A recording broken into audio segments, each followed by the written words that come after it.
नमस्कार दर्शक बंधु आम गहणार उपस्थित अच्छा डॉक्टर नारायण महापात्र जी जगन्नाथ जड़े बड़ प्रशंसक जड़े प्रचारक जड़े जगन्नाथ प्रेमी तथा भक्त।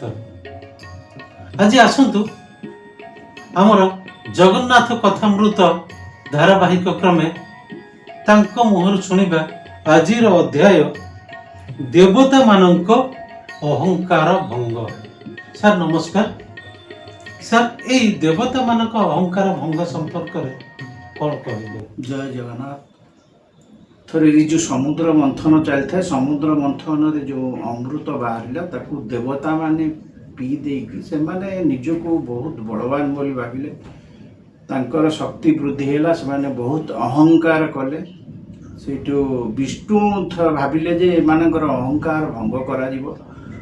तेणु सी गोटे छण आणिकी जक्ष भूमि गोटे छण आणिकी पकेले, कहले तुम्हें सेटा को जी नहीं सी ताकू काट, जेमिति कि ताकू जलाओ कि काट कि ताकू उठेइकिरी फोपाड़ कि जा करछ कर। प्रथमे समस्त चेष्टा कले ताकू उठे पालेनी। तापरे इंद्र आसिले ब्रज मारले केमति दिफाळ हब, सी भी हेलानी। अग्निदेव आसिले, अग्निदेव भी जड़े पार्लेनी, केही तापरे ताकू आ उठे पार्लेनी कि जड़े पार्लेनी।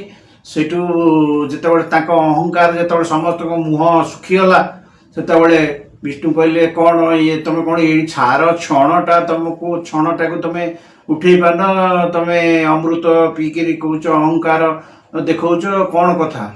सेठू सेठू सेठी शिव सांगे सांगे आसिले।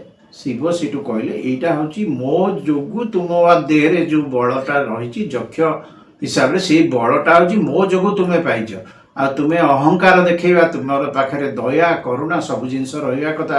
देवता अहंकार करवा उचित नुह। लोक मान को जो दया करुणा भाव नहीं तुम्हें आशीर्वाद कर, तांकु साहाय्य कर, से माने केमती मुक्ति पाइबे। तेणु ये जो छार छण गोटे देवता मानकर अहंकार भंग, समुद्र मंथन परे जो अमृत पीकी देवता माने कहते जे आमे बहुत बड़शाड़ी हो, से छार छण तांकर अहंकार भंग करथिला। से हिसाब रे आमे देवता मानकर अहंकार भंग ये जो उक्तिटी गपटीर मुख्य ना।